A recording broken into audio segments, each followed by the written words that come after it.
ബിഹാർ മുഖ്യമന്ത്രിയായി നിതീഷ് കുമാർ അധികാരമേറ്റു. ഗാന്ധി മൈതാനിൽ നടന്ന ചടങ്ങിൽ പ്രധാനമന്ത്രി നരേന്ദ്രമോദിയും ആഭ്യന്തരമന്ത്രി അമിത്ഷായും ബിജെപി മുഖ്യമന്ത്രിമാരും പങ്കെടുത്തു. സാമ്രാട് ചൌധരിയും വിജയകുമാർ സിൻഹയും ഉപമുഖ്യമന്ത്രിമാരായി സത്യപ്രതിജ്ഞ ചെയ്തു. नीतीश कुमार सत्यनिष्ठा से प्रतिज्ञा करता हूँ कि मैं विधि द्वारा स्थापित भारत के संविधान के प्रति सच्ची श्रद्धा और निष्ठा रखूंगा। मैं भारत की प्रभुता और अखंडता अक्षुण्ण रखूंगा।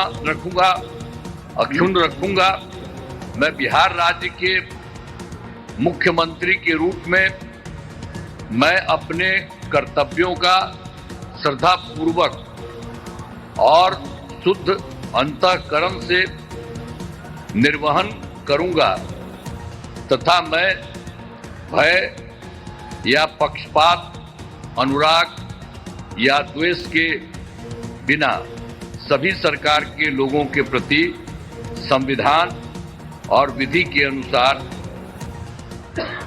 न्याय करूंगा.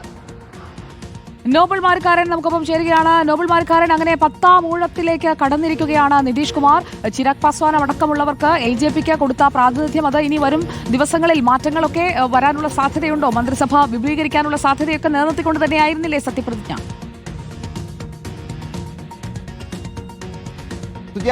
പത്താം വട്ടവും ബീഹാറിന്റെ മുഖ്യമന്ത്രി നിതീഷ് കുമാർ സത്യപ്രതിജ്ഞ ചെയ്തിരിക്കുന്നു. 5ാം വട്ടം ഇത് തുടർച്ചയായ സത്യപ്രതിജ്ഞ കൂടിയാണ് നിതീഷ് കുമാറിന്റേത്. ഗാന്ധി മൈതാനത്ത് വലിയ വിപുലമായ ചടങ്ങാണ് ഇന്നിപ്പോൾ സംഘടിപ്പിക്കുകയും ചെയ്തത്. 2 ഉപമുഖ്യമന്ത്രിമാർ BJPയിൽ നിന്ന്, സാമ്രാട് ചൌധരിയും വിജയകുമാർ സിൻഹയും BJPയിൽ നിന്ന് ഉപമുഖ്യമന്ത്രിമാരായി. മൊത്തം 14 മന്ത്രിമാരാണ് BJPയിൽ നിന്ന് എത്തിയത്. JDUവിൽ നിന്ന് 8, അതോടൊപ്പം തന്നെ LJPക്ക് 2. അത്തരത്തിൽ മന്ത്രിസ്ഥാനം ഇന്നിപ്പോൾ 26 മന്ത്രിമാർ മുഖ്യമന്ത്രി ഉൾപ്പെടെ സത്യപ്രതിജ്ഞ ചെയ്യുകയും ചെയ്തിട്ടുണ്ട്. എന്താണെങ്കിലും വരും ദിവസങ്ങളിലും മാറ്റങ്ങൾ നമുക്ക് പ്രതീക്ഷിക്കാം. പ്രത്യേകിച്ച് LJPക്ക് ഉപമുഖ്യമന്ത്രി സ്ഥാനത്തിൽ കണ്ടുണ്ടായിരുന്നു. 3 മന്ത്രിസ്ഥാനം അവർക്ക് നൽകാമെന്ന് നേരത്തെ തന്നെ വാഗ്ദാനം ചെയ്യുകയും ചെയ്തു. മൊത്തം 36 അംഗ മന്ത്രിസഭയ്ക്കാണ് നിലവിൽ അവിടെ ഇതുമായി ബന്ധപ്പെട്ട MLA-മാരുടെ എണ്ണം വെച്ച് പറ്റുകയുള്ളൂ. അത്തരത്തിൽ 36 പേരെയും വെക്കാനുള്ള സാധ്യതയാണ് ഉള്ളത്. എന്താണെങ്കിൽ നിലവിലത്തെ സാഹചര്യത്തിൽ വലിയ ചടങ്ങായി തന്നെ ഇന്നത്തെ ചടങ്ങ് മാറുകയാണ് ചെയ്തത്. പ്രത്യേകിച്ച് പ്രധാനമന്ത്രി നരേന്ദ്രമോദി, കേന്ദ്ര ആഭ്യന്തരമന്ത്രി അമിത്ഷാ അടക്കമുള്ള ആളുകൾ, JP നദ്ദ, ഒപ്പം BJPയുടെയും NDAയുടെയും മുഖ്യമന്ത്രിമാർ ഒക്കെ ഇന്നിപ്പോൾ പട്ടേലിലേക്ക് എത്തുന്ന കാഴ്ച നമുക്ക് കാണാൻ കഴിഞ്ഞത്. ഗാന്ധി മൈതാനം നിറഞ്ഞു കവിഞ്ഞു എന്ന് വേണം പറയാം. ഒരുപക്ഷേ രാജ്യത്ത് ഇത്രയും വലിയ സത്യപ്രതിജ്ഞ ചടങ്ങ് ഇതിനു മുമ്പ് ഉണ്ടായിട്ടില്ല.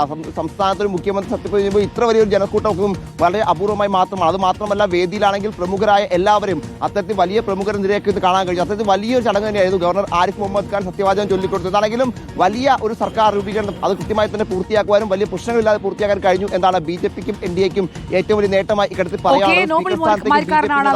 നമുക്കൊപ്പം ചേർന്നത്. ബീഹാറിൽ അങ്ങനെ നിതീഷ് കുമാർ സർക്കാർ അധികാരമേറ്റിരിക്കുകയാണ്.